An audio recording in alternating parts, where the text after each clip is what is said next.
This is a map of the Mississippi River, drafted by legendary geologist Harold Fiske. It's part of a fairly unassuming geological report he wrote in 1944 for the Army Corps of Engineers. But the maps he produced are anything but run-of-the-mill. They're strikingly beautiful representations of not just the 1944 path of the Mississippi, but of all the historical paths it's cut through the landscape over thousands of years. Although astonishing to see on a map, that meandering path represents a major challenge, not just for the people who live and work near the river, but the people around the world who depend on the goods and services that it supports. And that's a lot of people. What the Native Americans called the Father of Waters is one of the most important freight corridors in the entire United States. And a huge proportion of the grains we export to other countries is transported on barges along the Mississippi. A change in the river's course could bottleneck freight traffic, cripple the economy, and potentially even result in a global food crisis. In the 80 or so years since Harold Fiske's report was written, we've spent billions of dollars on infrastructure just to coerce the mighty Mississippi to stay within its current channel. And that's only a single case study in a battle that's happening nonstop around the world between human activity on Earth and the dynamic nature of the rivers that form its landscape. Even though the natural shifting and meandering of rivers and streams can seriously threaten our infrastructure, our economy, and even the environment, it's not something that many people pay attention to or even know about at all. Because the timescale is slow and gradual, you don't see it in headlines until it becomes a serious problem. And the factors that affect how rivers move don't really follow our intuitions. So we've teamed up with ImRiver, a company that makes physical river models called stream tables, to create a two-part series on the science of why rivers shift and meander and the tools that engineers use to control that process. We're here on location at their facility in Carbondale, Illinois, and I'm so excited to show you these models. I'm Grady, and this is Practical Engineering. In today's episode, we're talking about fluvial geomorphology, or the science behind the shape of rivers.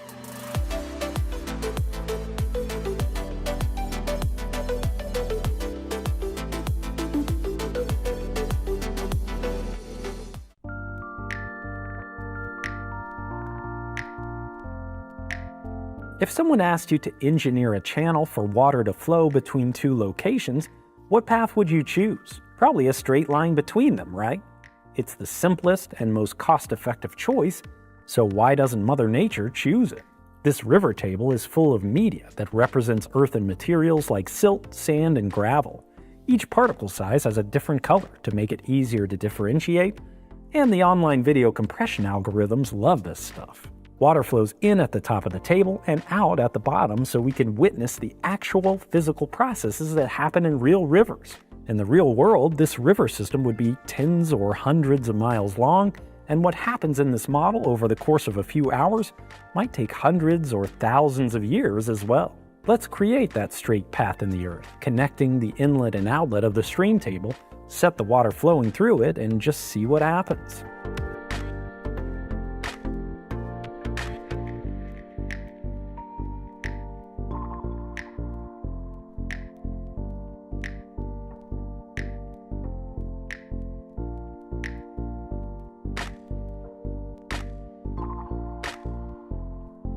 Did the river behave the way you expected, or was the formation of the meandering path a little bit unintuitive? Hopefully by the end of this video, it will make perfect sense. We learn about the process of erosion even when we're really young. Wind and water carve at the earth, transporting the material from one location to another.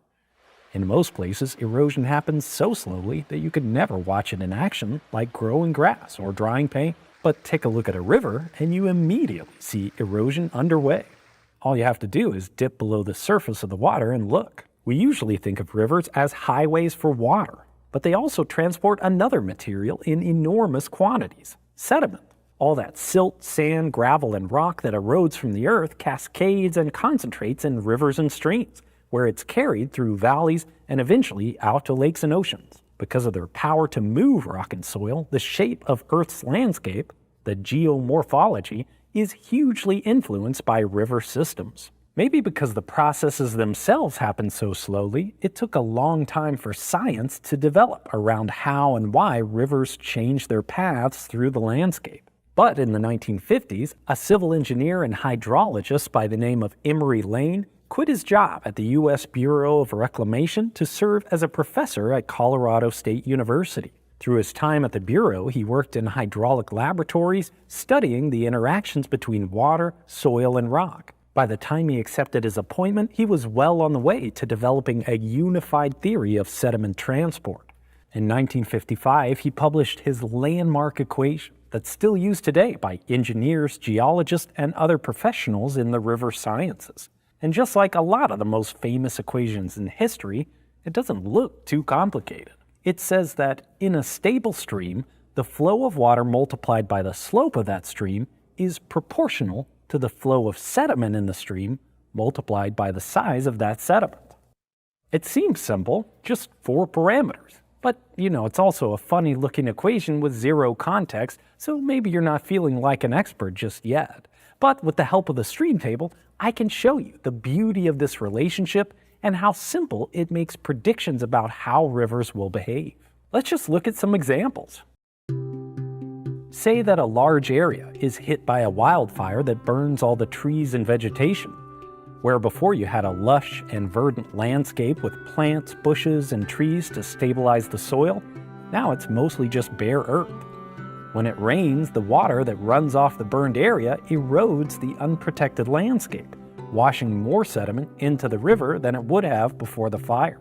We can demonstrate this by simply adding media to the upstream part of the stream table. Can you predict how the river will respond?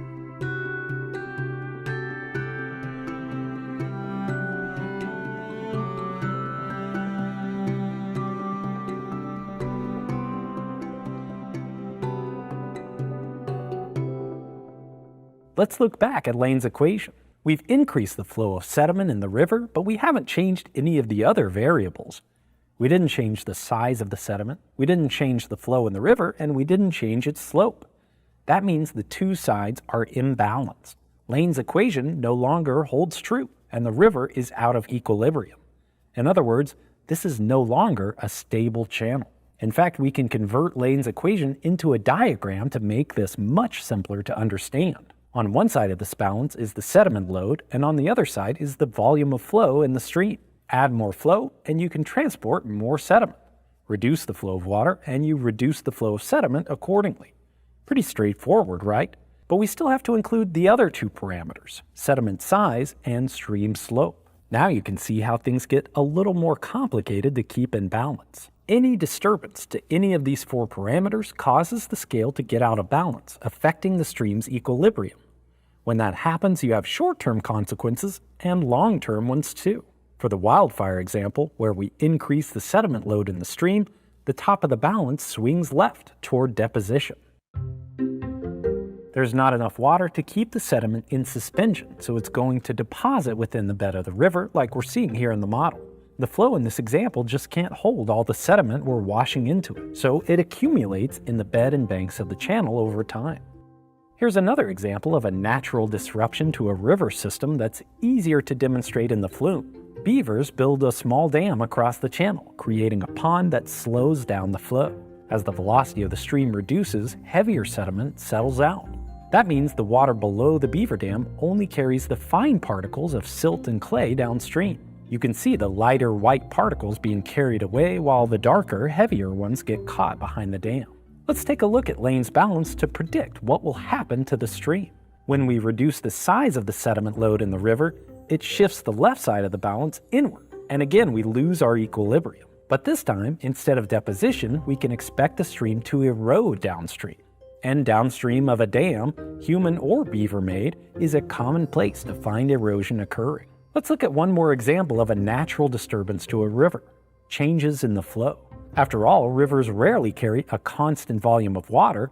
Their flows change with the seasons and the weather with tremendous variability. That includes floods, where heavy precipitation within a watershed converges toward valleys to swell the rivers and streams.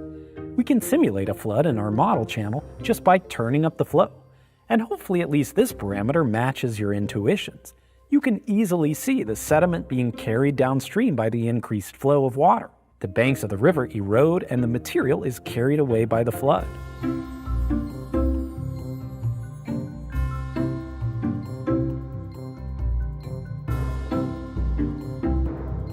Looking at our diagram, it's easy to see why. If we increase the flow of water, the scale's out of balance, leading to erosion of the channel. These disturbances to a channel's equilibrium seem relatively benign and even beautiful in the stream table, but they can represent a serious threat to property, infrastructure, and even the environment. Erosion causes rivers to shift, washing away roads, underground utilities, and even destabilizing structures. I worked on a project once with a river running alongside a cemetery. Imagine the haunting headlines that a little erosion could create. On the other hand, deposition in a river channel can also create serious issues. Sediment can choke a navigation channel, reducing its capacity for freight traffic, and fill up reservoirs, reducing their storage volume. It can damage the habitat of native fish and other wildlife, and deposition can reduce the ability of a river channel to carry water, increasing the impacts and inundation during a flood. Of course, floods and other disturbances to channels are usually short-term events, so the scale naturally balances itself once the river returns to normal conditions. But consider something longer term, like a changing climate, where a river's receiving more and more or less and less flows year over year. In this case, Lane's balance will shift toward deposition or erosion and stay there. But a central part of Lane's theory is that over time, factors will naturally adjust themselves to bring the river back into equilibrium. And that happens mostly as a result of the fourth parameter that we haven't discussed yet, the slope. Erosion and deposition have a natural feedback mechanism with the slope of a river. But how can a river change its slope? After all, the starting and ending points are relatively fixed. Slope is defined as the length of a line divided by its change in elevation, the rise over the run if you remember from algebra class. A river really can't change the rise or fall between its source and mouth, but it can change the run, its length. Consider the original example I gave you at the beginning of this video. Its lane balance was all out of whack. Too much water and too much slope created a situation where it eroded out significantly at first. But over the course of a few hours, a new pattern started to emerge. The river started to meander, to lengthen itself by curving back and forth, creating a sinuous path from start to finish. That lengthening led to a reduction in the river's slope, naturally bringing the channel back closer to its equilibrium condition. But look closely, and you'll still see sediment moving. It erodes from the outside of bends where flow is most swift, called cut banks, and it deposits on the inside of bends where flow is slower, called point bars. This creates natural meandering of rivers and geographic features like Oxbow Lakes, where a river cuts itself off at a bend, leaving a curved depression behind. You also see natural aggradation where a river discharges into an ocean or lake where sediment falls out of suspension, called a delta. These phenomena happen for most rivers and streams, even those that are quote-unquote balanced according to Lane's theory. In reality, there's no such thing as a static state for a river. All the variables are changing over time. Floods, droughts, fires, debris jams, animal activity, and many other natural processes ping the balance this way and that, and we haven't even mentioned the human activities that affect rivers at all. That's the topic for the next video in this series, by the way, so make sure you subscribe so you don't miss it. In addition to the constant shifting of flow and sediment load, the natural processes that pull a river toward equilibrium are not very precise or predictable, as we can easily see in the stream table. In reality, Lane's scale is always in motion, bouncing between erosion and deposition states at every point along a river or stream. We call this a dynamic equilibrium because even when all the factors of sediment transport are in balance, rivers still shift and meander. In that way, Lane's equation is more a way to characterize the magnitude of change than a binary measure of whether a stream channel is in motion or not. And of course it's a simplification. I've been calling it an equation, but there's no equal sign to be found. It's really just a qualitative relationship that can't tell you exactly how fast a river will meander or to what extent. There are also factors that it doesn't consider, like vegetation or pulsed flow. For example, imagine a scenario where the climate shifts toward more extreme periods of droughts and floods. Lane's relationship looks at averages. So if one river has a relatively constant flow, while an identical river has pulses of high and low flows, as long as their average flow is the same, Lane's relationship would assume they would behave identically. Well, we decided to try it out. See if you can see the difference.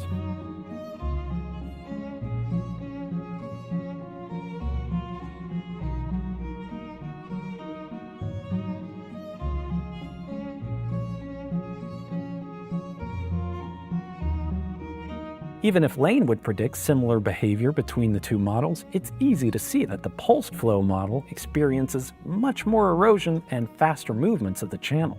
Clearly, we still have progress to make in our understanding of how rivers and streams behave over time, under the wide variety of conditions that they face.